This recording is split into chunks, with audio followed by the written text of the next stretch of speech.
बिस्मिल्लाहिर्रहमानिर्रहीम, अस्सलाम वालेकुम। Welcome to quick review. और क्विक रिव्यू में करंट अफेयर्स की सीरीज़ के अंदर आपका वेलकम है। और करंट अफेयर्स में आज हम बात करने जा रहे हैं जी दोहा टॉक्स के हवाले से। ठीक है, आपको पता है कि तालिबान के बीच में, तालिबान गवर्नमेंट जो है उसके बीच में और यूएन के बीच में जो है वो अभी बातचीत हुई है दोहा कतर के अंदर। तो इसके हवाले से जानने की कोशिश करते हैं कि वहाँ पर क्या बातचीत हुई है।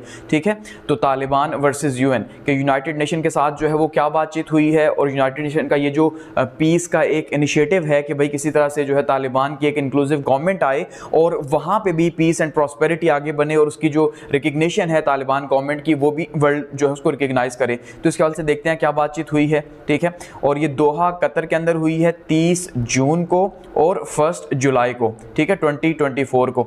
और ये थर्ड जो है वो दोहा टॉक्स थी, यानी कि तीसरा राउंड था। सेकंड के अंदर तो तालिबान नहीं आए थे, तो अब थर्ड के अंदर जो है ये आए हैं। और इसका पर्पस क्या था? इसका बेसिक पर्पस जो है वो ये था, यूएस ने जो ये स्टार्ट की थी, ठीक है, पहले अमेरिका ने स्टार्ट की कि भाई किसी तरह से तालिबान के साथ एक एग्रीमेंट किया जाए कि जब वो यहाँ से वापस चले जाएंगे 2021 में, ठीक है, जब वो वापस जाएंगे तो फिर कैसे यहाँ पे पीछे गवर्नमेंट बनेगी, दहशतगर्दी कैसे रुकेगी, यहाँ पे जो है ये टूटा फूटा हुआ अफगानिस्तान है, इसके मामलात कैसे चलेंगे। तो इन मामलात को, यानी अफगानिस्तान को दुनिया के साथ जोड़ने के लिए जो है ये एफर्ट स्टार्ट की गई थी। और उस टाइम पे फिर आपको पता है कि वहाँ पे जो है जैसे यूएस यहाँ से भागा था तो फिर यूएन जो है लीड टॉक्स को लेके चल रहा था। तो सेकंड के अंदर तालिबान नहीं आए और थर्ड के अंदर जो है यूएन के जो चीफ सेक्रेटरी साहब हैं वो खुद नहीं आए, तो उन्होंने अपने जो है वो सेकंड हैंड कमांड यहाँ पे भेजे हैं।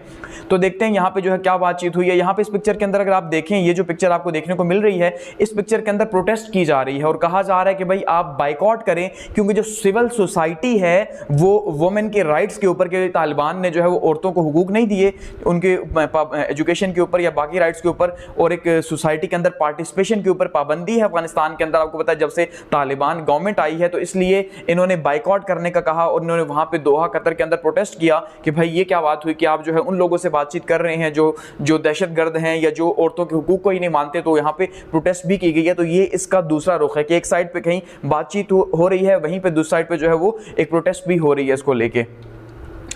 अब अगर यहाँ पे देखते हैं कि क्या बातचीत हुई है, इसका समड अप करते हैं कि भाई क्या इसकी समरी क्या रही है। तो सबसे पहले ये थर्ड जो है वो यूएन का नेगोशिएशंस की एक टॉक थी, ठीक है जी, तीसरा राउंड था इसका।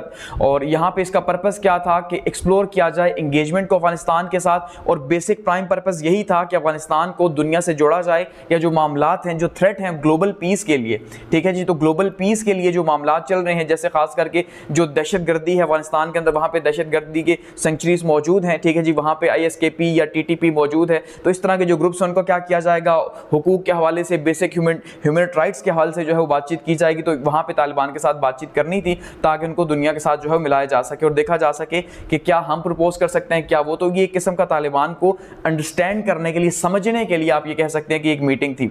इसके अंदर कौन कौन शामिल था? फ्यू इंटरनेशनल ऑर्गेनाइजेशन शामिल थी, ठीक है जी, उन और स्पेशल एनवॉयज शामिल थे, दुनिया के मुख्तलिफ ममालिक से यहाँ पे आए हुए थे, और जो ये जानना चाहते थे कि तालिबान अफगानिस्तान के अंदर क्या कर रहे हैं, कैसे कर रहे हैं, क्यों कर रहे हैं, ठीक है। कुछ क्वेश्चंस लेके आए थे, यहाँ पे शामिल थे। उसके साथ साथ जो है वो तकरीबन जो है आप ये कह सकते हैं कि 24 से ज़्यादा ममालिक जो है उनके एक इन्वॉइस भी यहाँ पे आए हुए थे, जिन्होंने यहाँ पे जो है तालिबान से बातचीत की। 16 तो वो थे जिनकी एम्बेसीज अफगानिस्तान के अंदर मौजूद हैं इस टाइम पे, ठीक है। 16+ एम्बेसीज अफगानिस्तान के अंदर ऑपरेट कर रही हैं। लेकिन ये याद रखिएगा कि अफगानिस्तान अभी एक सॉवरन कंट्री के तौर पर रिकग्नाइज नहीं हुआ। अभी हम उसे अफगानिस्तान कह रहे हैं, लेकिन जो उसका नेम है वो भी उन्होंने, आपको पता है, चेंज कर दिया। इमारात इस्लामी जो है अफगानिस्तान, उसका नाम उन्होंने चेंज किया हुआ है।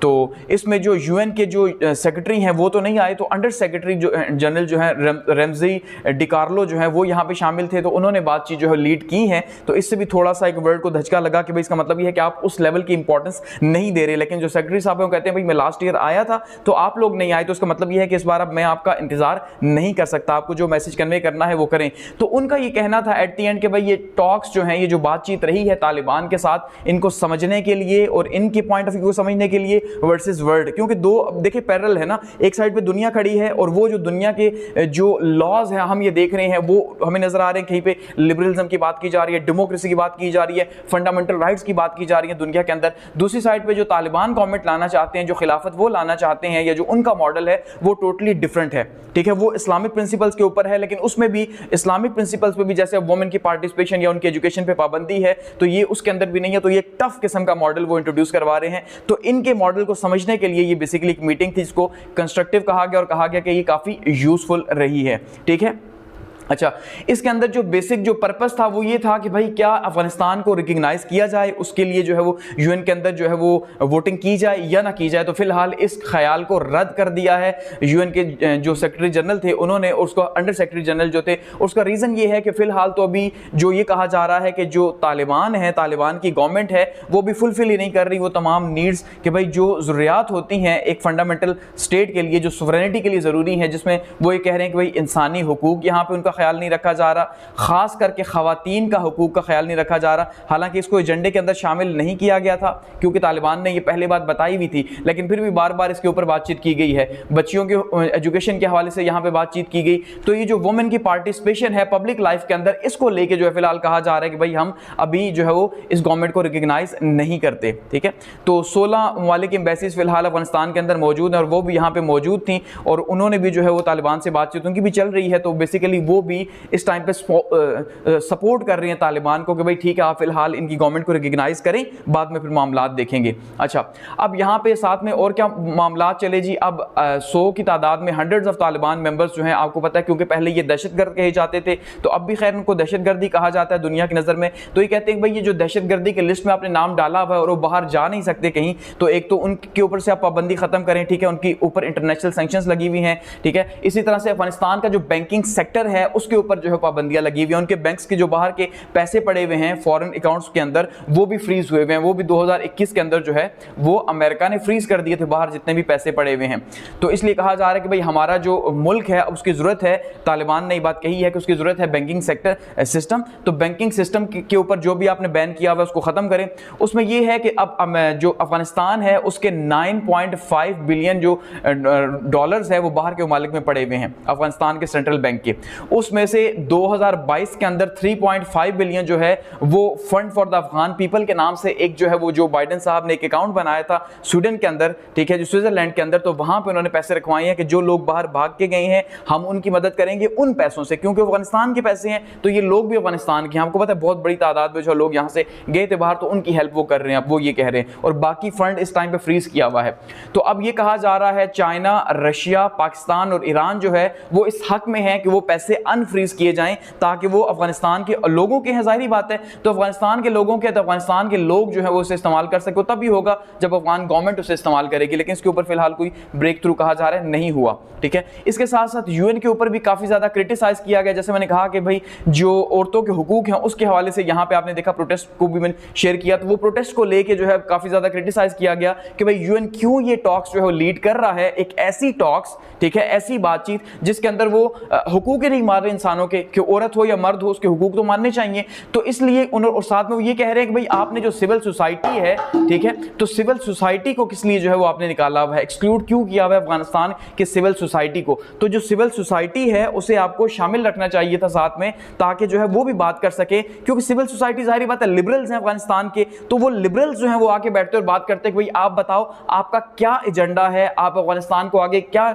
लेके जाना चाह रहे हो, क्या आपके एम्स हैं, तो वो उनको शामिल नहीं किया गया। तो इसलिए कहा जा रहा है भाई कि भाई ये बहुत ज़्यादा जो है वो क्रिटिसाइज किया जा रहा है यूएन के रोल के ऊपर कि वो उसे ऐसा नहीं करना चाहिए था। अब यहाँ पे अगर हम देखते हैं कि चैलेंजेस क्या थे और गोल्स क्या थे, देखिए गोल्स बेसिकली बहुत ही क्लियर, क्रिस्टल क्लियर गोल्स हैं। गोल्स में सबसे पहला गोल यही है कि भाई अफगानिस्तान को, अब ये जो नई गवर्नमेंट आई है ये तो हकीकत है, रियलिटी क्या है कि इस टाइम पे अफगानिस्तान के अंदर तालिबान की गवर्नमेंट है, ऐसा ही है। तो अब गोल ये है कि अफगानिस्तान को दुनिया के साथ जोड़ा जाए, बजाय इसके उसको आइसोलेट किया जाए, क्योंकि उसको अगर आइसोलेशन के अंदर छोड़ा जाएगा तो उसका रिजल्ट ये होगा कि वहां पे दहशतगर्दी के जो तंजीमें हैं, दहशतगर्द तंजीमें अपने आप को फैलाएंगी, वहां पे लोगों के हुकूक पामाल होंगे और वहां पे हालात खराब होंगे। तो यूएन का जो पर्पस है अक़वाम मुत्तहिदा की पूरी दुनिया के अंदर काम करे औरतों के हुकूक के लिए, बच्चों के हुकूक के लिए, आम लोगों के हुकूक के लिए, सिविल लिबर्टीज के लिए, डेमोक्रेसी के लिए, फंडामेंटल राइट्स के लिए, तो वो नहीं हो रहा। तो इसलिए वो कह रहे हैं कि भाई हम ये चाह रहे हैं कि अफगानिस्तान बाकी ममालिक की तरह जो है वो हमारे इस कौमी धारे के अंदर आए, इंटरनेशनल लेवल के ऊपर आए। ठीक है, तो यहाँ पे चैलेंजेस ये थे कि भाई अफगानिस्तान के जो तालिबान आए हैं उन्होंने पहले ही कुछ शर्तें रख दी थी कि भाई आप हमसे जो है वो इस तरह की बातें नहीं नहीं करेंगे तब भी हम आएंगे। यानी कि बेसिकली आप हमसे वो डिमांड्स नहीं करेंगे जो अमेरिका चाह रहा है कि भाई आप जो है औरतों के ऊपर बार बार बात करते हैं, दहशतगर्द तंजीमों के ऊपर बात करते हैं, इस तरह से या हमारे मॉडल के ऊपर बात करते हैं, हम कैसे हुकूमत कर रहे हैं, आप इसको चेंज कर देंगे, वो इस तरह की बातें नहीं करेंगे। ठीक है, तो यहाँ पे काफी ज्यादा मुश्किल था, लेकिन फिर भी यहाँ पे ह्यूमन राइट्स, वुमेन राइट्स और रिसर्जेंस ऑफ टेररिज्म के ऊपर जो है सबसे मेन गोल्स ये थे कि इंसानी हुकूक, औरतों के हुकूक और साथ में जो दहशतगर्दी का फैलाव है और जो एक्सपोर्ट कर रहा है दहशतगर्दी को। ठीक है जी, अफगानिस्तान, जाहिर बात है ये इल्जाम लग रहा है कि अफगानिस्तान क्या कर रहा है, बाहर भेज रहा है दुनिया से। वहां पे उन्होंने सेफ हेवंस बनाई हुई हैं, चाहे वो टीटीपी हो, इसमें तो कोई शक नहीं है। पाकिस्तान भी इसी पे रो रहा है, पाकिस्तान भी टॉक्स के अंदर शामिल था। ठीक है कि भाई पाकिस्तान बार बार उनसे कह रहा है कि टीटीपी को रोको रोको रोको, ये आपके मुल्क से आते हैं, अटैक करते हैं, चले जाते हैं। ऐसा ही जैसे बिशाम अटैक हुआ और चाइना इस टाइम पे नाराज है हमसे। तो टीटीपी के हवाले से या आईएसकेपी के हवाले से आप बात करें, जो इस्लामिक स्टेट ऑफ खुरासान है वो खास करके रशिया तक वो पहुंची हुई है, उसके हवाले से। ठीक है जी, दाइश का जो मेन ग्रुप है वो अगर वहां पे है तो उसके हवाले से। ठीक है, अलकायदा के हवाले से। तो जो छोटी तंजीमें हैं जितनी भी दहशतगर्दी फैला रही हैं पाकिस्तान के अंदर, अफगानिस्तान के अंदर या दुनिया के ममालिक के अंदर प्लान कर रही हैं, उनके हवाले से जो है बातचीत करना थी। तो यहाँ पे स्ट्रिक्ट रेड लाइन जो है ड्रॉ की हुई थी कि हमने इन टॉपिक्स को जो है शामिल करना है, इससे बाहर हम नहीं जाएंगे। तो फिलहाल अब अगर कहा जाए तो उस तरह से तो बातचीत नहीं हुई, लेकिन फिर भी उनकी कोशिश थी कि भाई जो ग्लोबल इश्यूज हैं उनके ऊपर हम आगे लेके चले, क्योंकि तालिबान ने जो है यहाँ पे लचक थोड़ी सी दिखाई है लेकिन बहुत ज्यादा नहीं दिखाई। अब रोल ऑफ रीजनल प्लेयर्स की अगर हम बात करते हैं तो रीजनल प्लेयर्स में सबसे इंपॉर्टेंट इस टाइम पे पाकिस्तान है, उसके बाद चाइना है और उसके बाद रशिया है। ठीक है, आपको पता है इस टाइम पर रशिया और चाइना दोनों ही तकरीबन जो है आप ये देख लें कि वो अफगानिस्तान की गवर्नमेंट के साथ प्रॉपर्ली काम करना स्टार्ट हो गए हैं। ठीक है, गो के उन्होंने अभी तक रिकॉग्नाइज नहीं किया, इसको एक आजाद रियासत के तौर पे तस्लीम नहीं किया। ठीक है, लेकिन फिर भी आपने देखा कि चाइना हो या रशिया हो, अब रशिया में भी लास्ट मंथ में जो वहां पे बातचीत चल रही थी, वहां पे भी तालिबान का इन्वॉय गया। इसी तरह से चाइना के अंदर अब उनके इन्वेस्टर मौजूद हैं। ठीक है जी, पाकिस्तान जो है कोशिश कर रहे हैं स्टार्ट से ही कि किसी तरह से जो है वो मामला को आगे लेके जाया जाए। कि अभी पाकिस्तान के टीटीपी के ऊपर जो है तालिबान के साथ मामला गड़बड़ हो चुके हैं, जैसे पाकिस्तानी डिफेंस मिनिस्टर ने बयान दिए थे कि भाई हम घुस के अफगानिस्तान में मारेंगे, स्ट्राइक्स करेंगे, टीटीपी को जो है हंट करेंगे। तो ये ऐसे बयान थे जिसके ऊपर काफी बदमजगी पैदा हुई थी। ठीक है, लेकिन ये रीजनल प्लेयर्स, इनका इंटरेस्ट है, पाकिस्तान का सबसे बड़ा इंटरेस्ट है कि भाई बॉर्डर के ऊपर आग लगी हुई है, वो खत्म नहीं होगी तो पाकिस्तान के अंदर आएगी, और वो आ रही है। और पाकिस्तान का जो सिक्योरिटी पैराडाइम है उसको ब्रेक कर रही है केपीके से। ठीक है, और बलूचिस्तान से। आपको पता है कि वहां पे सबसे ज्यादा दहशतगर्दी हो रही है और ये वहां पे बीएलए के साथ मिलकर यहां पे कार्रवाइयां कर रही हैं। तो इसलिए जो वेस्टर्न वर्ल्ड है उसकी कोशिश यही है कि किसी तरह से इनको जो है वो कमजोर करके अपने साथ शामिल किया जाए, लेकिन ये फिलहाल इस चीज को मानने को तैयार नहीं है। तो यहाँ पे काफी ज्यादा चैलेंजेस हैं और रीजनल कंट्रीज अब इसमें रोल प्ले कर रहे हैं कि भाई किसी तरह से अफगानिस्तान को पूरी दुनिया के साथ अलाइन किया जाए।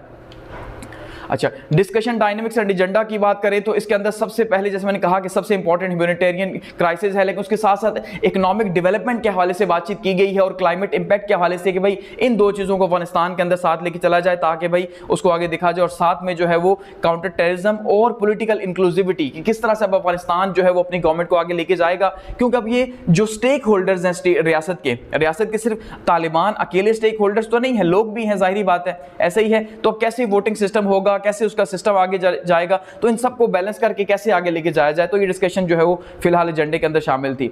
अब इसमें डिप्लोमेटिकली पाकिस्तान ने इंपॉर्टेंट रोल प्ले किया, और अगर हम पाकिस्तान के पॉइंट ऑफ व्यू से बात करते हैं तो यहां कहा जा रहा है कि पाकिस्तान ने जो है वो डिनर होस्ट किया इनके लिए, यानी खाना की दावत की, और बंद कमरों के अंदर जो है वो यहाँ पे इनसे बातचीत की गई है। और इनसे बातचीत क्या की गई है, कहा जा रहा है कि शायद बातचीत की गई है जो अफगानिस्तान की जो रिफ्यूजीज हैं, मुहाजिरीन है, उनके रीसेटलमेंट के हवाले से बातचीत की गई है, और सबसे इंपॉर्टेंट मिलिटेंट ग्रुप्स के हवाले से बातचीत की गई है, जो ऑपरेशन है, ठीक है, जो पाकिस्तान ने अनाउंस किया उसके हवाले से बातचीत की गई, अज़्म इस्तेहकाम की कि भाई इसको पाकिस्तान कैसे लेके जाएगा और अफगानिस्तान कैसे जो है वो साथ रहेगा। तो ये बातचीत की गई। बाकी बहुत सारी चीज़ें जो है यहाँ पे सामने नहीं आई क्योंकि ये एक बंद कमरों की मीटिंग थी, तो कुछ चीज़ें जो है सामने नहीं आई हैं। ठीक है, आउटकम एंड फ्यूचर प्रोस्पेक्ट की बात करते हैं तो फिलहाल ऑप्टिमिज्म शो किया जा रहा है, होप शो की जा रही है कि शायद जो है ये चीज़ें बेहतरी लेके अफगानिस्तान को, और अफगानिस्तान में अगर बेहतरी नहीं भी लेके आती फिलहाल के लिए तो कम से कम एक नेगोशिएशन का प्रोसेस स्टार्ट हो गया कि जिसके अंदर अफगानिस्तान को जो है दुनिया के साथ जोड़ने की कोशिश की जा रही है। तो अब इस राउंड के अंदर नहीं तो फोर्थ राउंड के अंदर, फिफ्थ के अंदर, तो आहिस्ता आहिस्ता चीजें वो अपनी